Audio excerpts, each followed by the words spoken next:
Welcome to Talking Business, your straight-talking guide to dealing with corporate matters. Whether you are a private or public company, an owner-managed business or an entrepreneur, a director, company secretary or in-house counsel, this is the podcast for you. My name is Sophie Brooks and I'm a partner in our corporate team. I was a transactional lawyer for a number of years before becoming a professional support lawyer, which means I'm now responsible for know-how across our corporate team.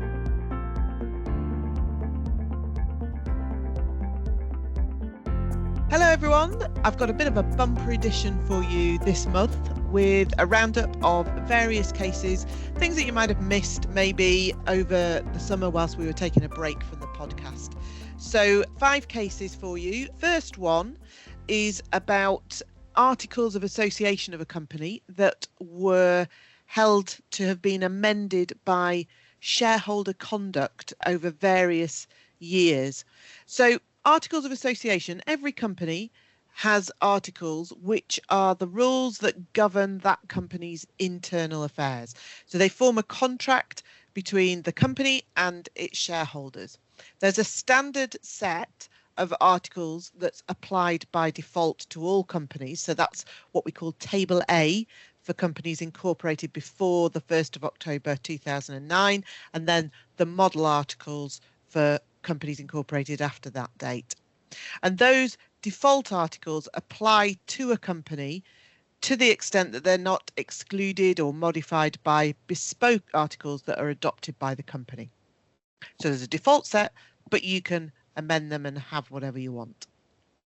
So the Companies Act 2006 says that if a company wants to amend its articles, it needs to do that by special resolution of the shareholders. But there's also a rule of law, which is known as the geomatic principle, that allows shareholders to take decisions by informal, unanimous consent. So that kind of a decision would be valid even if the required formal procedures, so for example, that special resolution being passed in a general meeting or a written resolution, if that hadn't been complied with. So you can have that informal amendment. So in this case, it was a case to do with a management company that had been established to own and maintain a courtyard development of 4 office units, and each unit holder was a shareholder of the management company. So when the relationship between the 4 shareholders broke down, 2 of them brought a claim against the other 2, and they asked the court to make various orders, one of which related to how directors of the management company were appointed. So the company's articles of association disapplied those default regulations that I mentioned, the provisions of Table A that dealt with the appointment of directors. But although they disapplied those provisions, they hadn't been replaced with any express provisions, meaning effectively that the articles were silent on who had the right to appoint directors and how that right was to be exercised. The Companies Act is also silent on how directors should be appointed on the basis that that's something for each company to decide via its articles rather than being prescribed by statute. So in this case, the claimants asked for an order that each shareholder was entitled to appoint, remove and replace a director by notice to the company. They argued that historically each shareholder had appointed a director by notice to the company without there being any board or shareholder resolution, and that therefore, as a result of that conduct, the articles had been amended.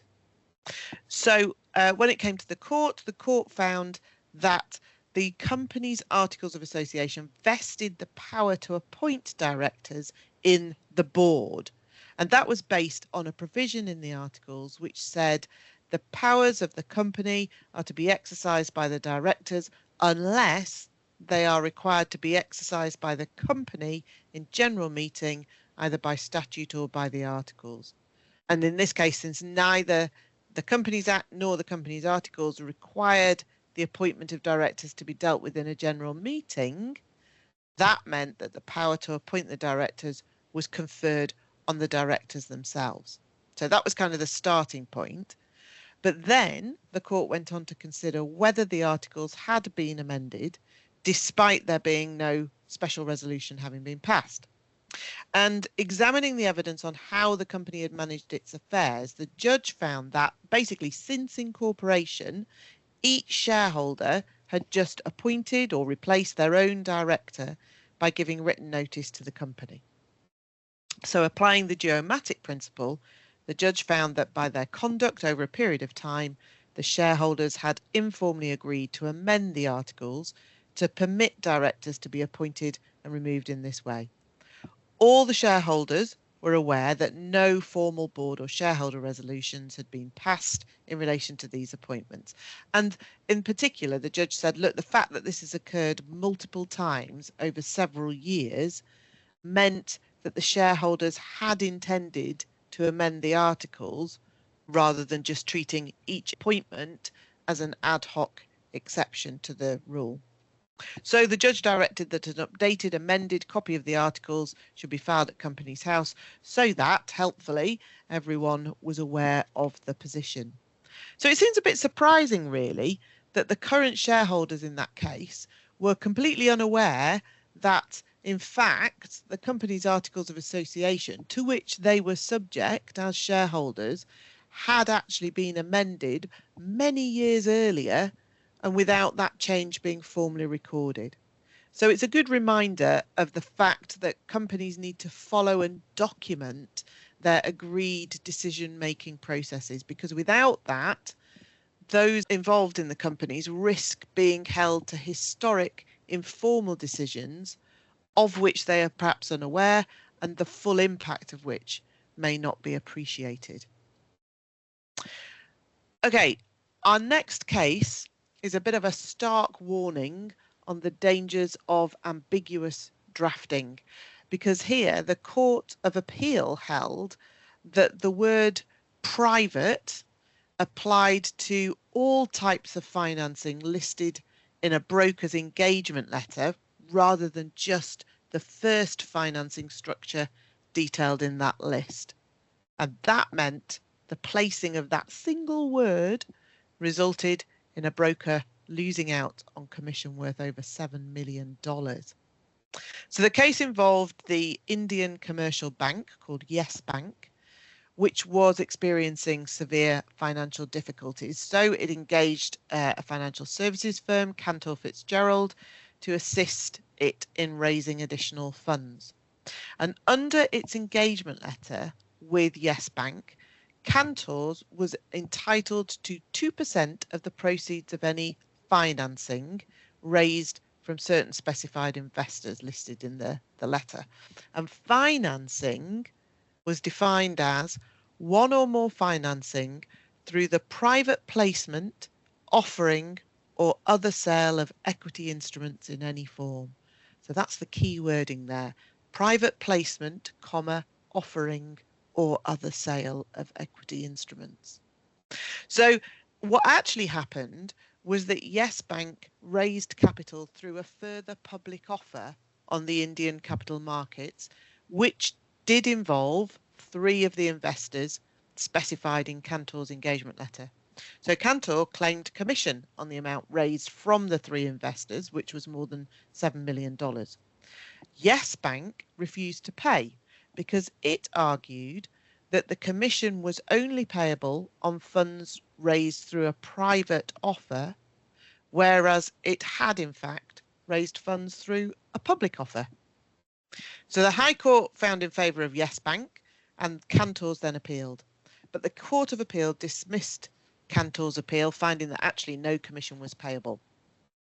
So the court here held that the word private in that definition of financing attached to each of the separate structures detailed in that definition, and not just to the first word, placement, as Cantor had argued. So remember, the letter referred to private placement, offering, or other sale. So the court is saying, well, it's a private placing or a private offering or a private other sale, and therefore in this case, because it was a public offering, there's no commission payable. So How the court approached this, it had to interpret that ambiguous drafting in the engagement letter to identify what the parties' intention would have been, and that required the court to consider the ordinary meaning of the words used in the context of the contract as a whole, with a view to establishing, in fact, what a reasonable person would have understood by them. So there were certain factors highlighted by the court in interpreting the engagement letter. So that included things like there was no firm grammatical rule that an adjective, private, at the start of a list of nouns, placement, offering, sale, qualifies them all, and therefore the nature of the list may indicate that it does, and a reader will naturally make that assumption unless something in the drafting suggests otherwise. The parties also did nothing to counter that assumption. So if they'd meant for the engagement to cover all forms of equity financing, the court said, well, you could have achieved that with some simpler drafting. And although the term private placement, which remember is where the word appeared at the start of the list, so private placement is a term of art understood by those with a relevant financial background, the court said, well, that doesn't prevent the adjective private also being applied to offering and other sale, the other nouns in the list, if that's what the natural meaning indicates. So it's a case that sent shivers down the spine of those involved in drafting legal documents, and it's a very good reminder that obviously ambiguous drafting can have extremely costly consequences. So contractual parties often spend hours finalising the operative parts of a contract, and clauses that amount to generic boilerplate drafting, which is basically how the court described much of the engagement letter, can easily be overlooked. But you always need to take care to ensure that all contractual documents, including standard form contracts, are tailored to the specific circumstances of the transaction, and clear wording should always be used, adding examples or additional wording for the avoidance of doubt, and that could very much prove invaluable. Also, particular attention has to be paid to complex clauses, and in particular things like definitions, where instead of listing items in one paragraph, maybe it might be easier to divide them into shorter sub-clauses, and obviously that would mean that relevant adjectives could then easily be applied to the various different appropriate sub-clauses only, avoiding ambiguity and hopefully avoiding expensive mistakes like the one in this case. Okay, moving on. Our next case involves one where the High Court had to consider the correct interpretation of provisions in a company's articles in order to determine the proper sale price for shares held by one of its directors. So here the company had two directors. I'm going to call them T and R. And T held 24% of the company's shares. The other 76% were held by a company that was controlled by R. T was also a director and employee of the company's trading subsidiary. Now, in October 2022, T was dismissed as an employee of the subsidiary and was then removed as a director of that subsidiary the following month.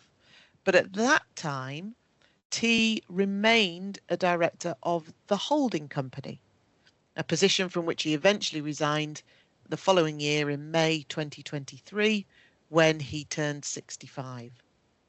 Now, the company's articles contained provisions requiring an employee or director to transfer their shares if they left the company.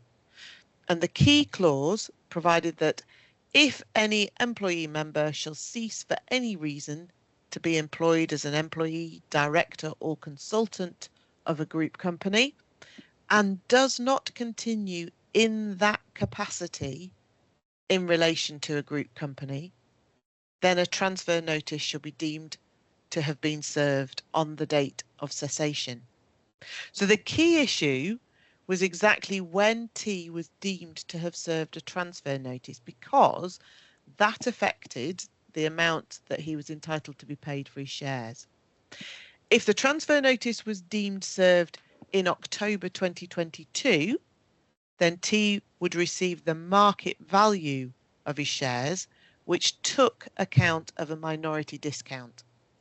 But if the transfer notice was not deemed served until May 2023, then T would receive fair value, and that valued his holding on a straight line pro rata basis by reference to the company's total value. So the difference between those two valuations, the market value and the fair value, was very significant. And the question of which one T was entitled to turned on the interpretation of the words "in that capacity" in the articles.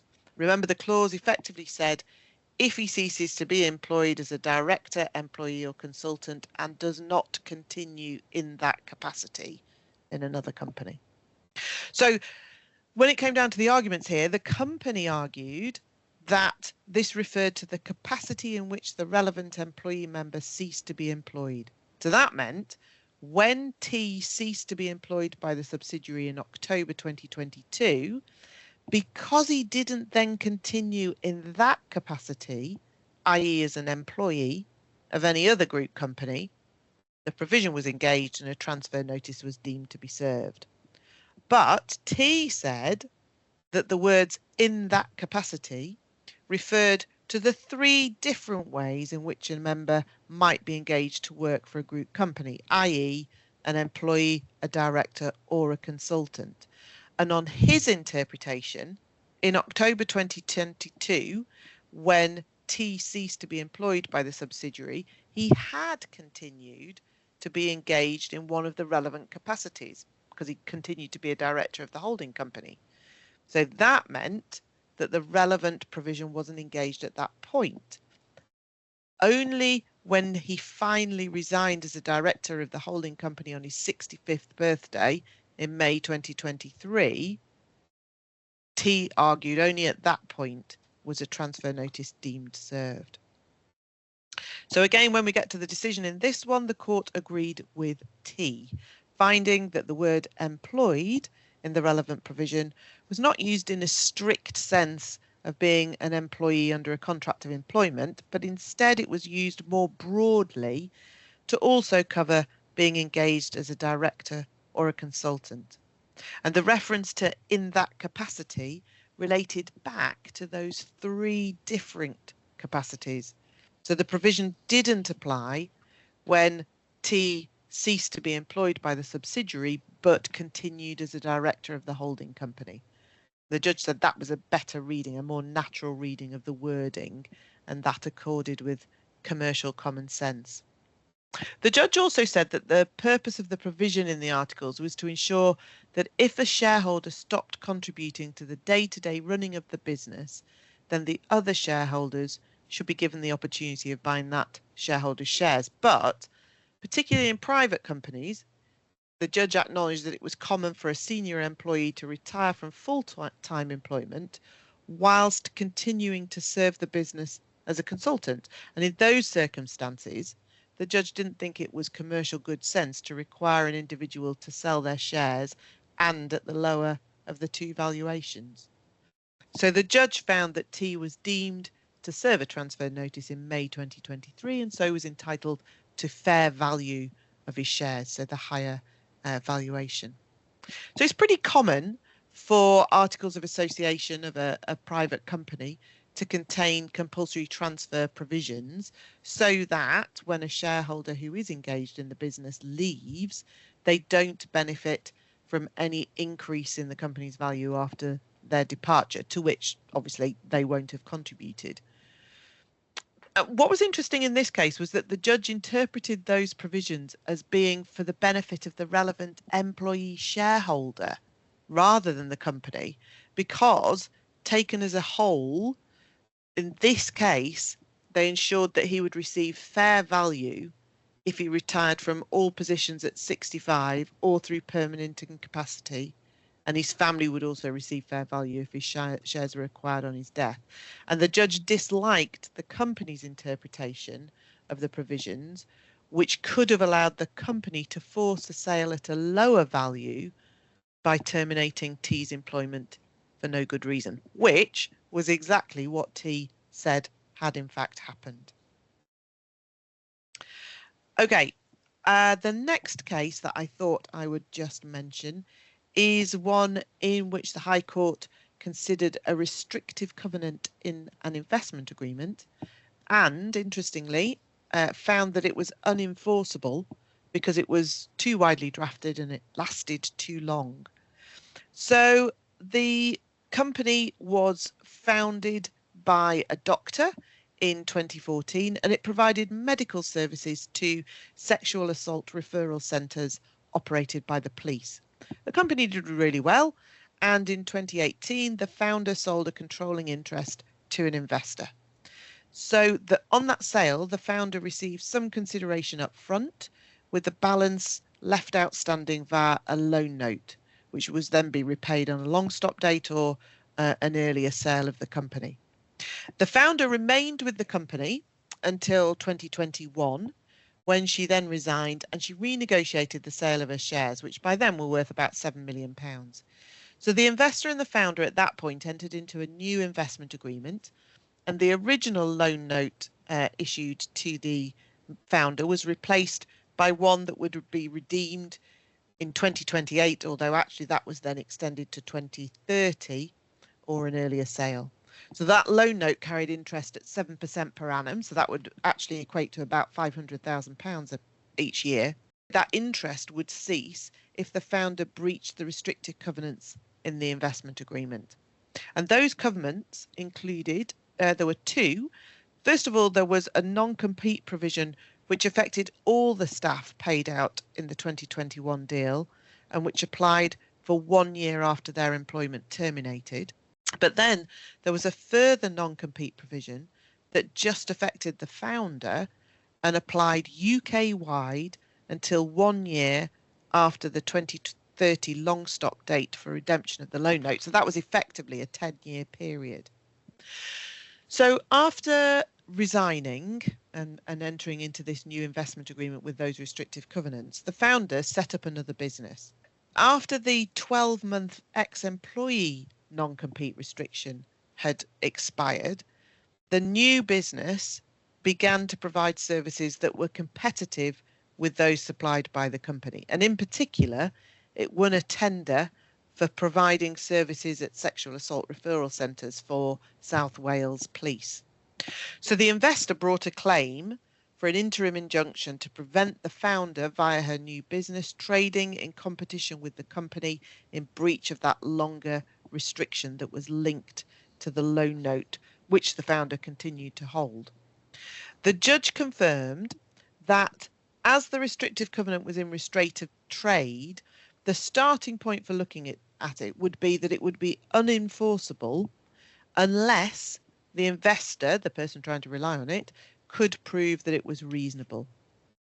And when assessing what was reasonable, the court would look at three key factors, and they were the areas of trade or services that were restricted, the geographical area covered by the restriction, and then the duration of the restriction itself. And in this case, the judge found that the restrictive covenant was void and unenforceable because it was too widely drafted and it applied for too long a period. So in particular, looking at those three factors, the scope of the covenant went far beyond the company's core services provided when the founder worked for it, and it included areas such as management consultancy, supplying administrative staff to the courts, and mental health services. And they were all fields in which the founder had no experience and hadn't worked. So the scope of the covenant was too wide. Then the judge said that the covenant applied UK-wide, but other than asserting that they had nationwide ambition, the investor had failed to provide any evidence of the geographical scope of the company's contracts beyond contracts that it had in Suffolk and Norfolk. So not only was the scope of the restrictive covenant too wide, but its geographical application was also too wide because the company actually only operated in Suffolk and Norfolk, but the restriction applied UK-wide. And then finally, thinking about the period of the restriction, the investor had failed to justify a 10-year time period because that far exceeded the duration that would normally be allowed in ex-employee or sale of business cases. So as a result of all of that, the covenant went far beyond protecting the investor's legitimate interests in acquiring the company and protecting the goodwill in that business. It was quite an interesting case, that, because it was a decision on an interlocutory injunction application. So what that means is it didn't involve a full trial of all the facts. It was just an initial hearing with the investor applying for, if you like, an urgent injunction to stop the actions of the founder. And the judge said, well, generally, that isn't the stage for analysing whether or not a restrictive covenant would be reasonable. But he said, in this case, exceptionally, and on the facts, it was appropriate to rule that there was no arguable issue about the covenant's lack of validity. Okay, and then finally, our last case to bring you up to date after the summer. This one involved the Court of Appeal, confirming that the identity of a company's members, so its shareholders, is to be determined by the entries in the company's register of members at the relevant time. And in the absence of rectification, that principle will still apply even if a person's name has been wrongly removed from the register as a result of forgery or fraud.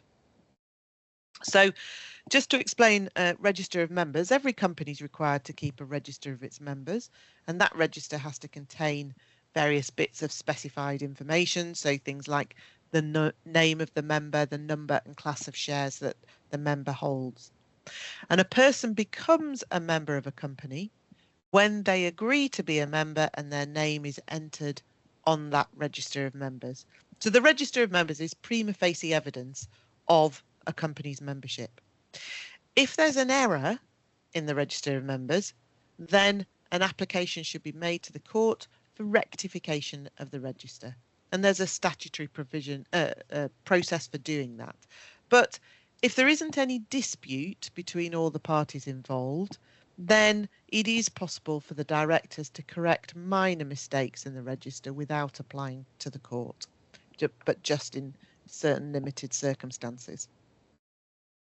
So obviously directors need certainty about the identity of a company's members, not least to ensure the validity of shareholder resolutions, because resolutions that have been passed as a result of the votes of non-members are open to challenge and potentially could be void.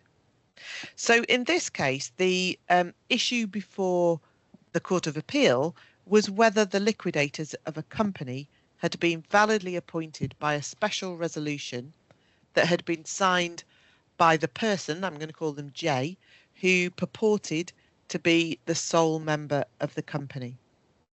So the validity of that resolution was disputed by an appellant who alleged that J had fraudulently executed a stock transfer form transferring the appellant's 50% shareholding in the company to J.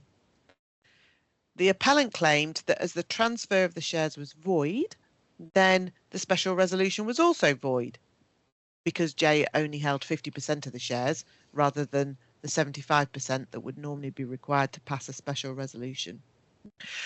So in fact, the company's register of members couldn't be found, but the court assumed that the register would have reflected filings made at Companies House showing that unauthorised transfer, and therefore showing J as being registered as the sole member of the company.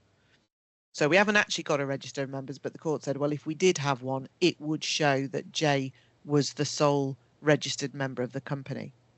And the Court of Appeal dismissed the appellant's appeal here, finding that the special resolution appointing the liquidators had in fact been validly passed. So the court confirmed the fundamental principle that, except where express provision is made to the contrary, the person on the register of members is the member to the exclusion of any other person, unless and until the register is rectified. And this principle applied for the purposes of voting on a shareholder resolution, even, the court said, in the case where a member's name has been wrongly removed from the register as a result of forgery or fraud. So on that basis, the only member of the company entitled to vote on the special resolution was indeed J. So it seems a bit unfair, really, that a shareholder could lose their rights as a member of a company due to unauthorised or even fraudulent transfer of their shares. But as the court confirmed in this case, it does have the power to undo the effects of any misconduct by ordering rectification of the register and the payment of compensation to the affected parties. But that wasn't what the appellant had asked for in this case. They weren't applying to rectify the register of members. So the court would have discretion as to whether any rectification order should have had retrospective effect. And if the appellant had applied for and won such an order, then the special resolution would not have been passed by members holding at least 75% of the shares. And so the outcome in that case would have been very different, I think, had the appellant made that application for rectification rather than question about the validity of the resolution. So that's it for this episode. Slightly longer than usual and lots of cases to bring you up to date on. And we will be back next month with our usual update. Thank you for listening to Talking Business. To find out more about the series, please visit gatelyplc.com/talkingbusiness. From there, you can subscribe for all updates, meet our speakers, and get more information on all of the topics being discussed.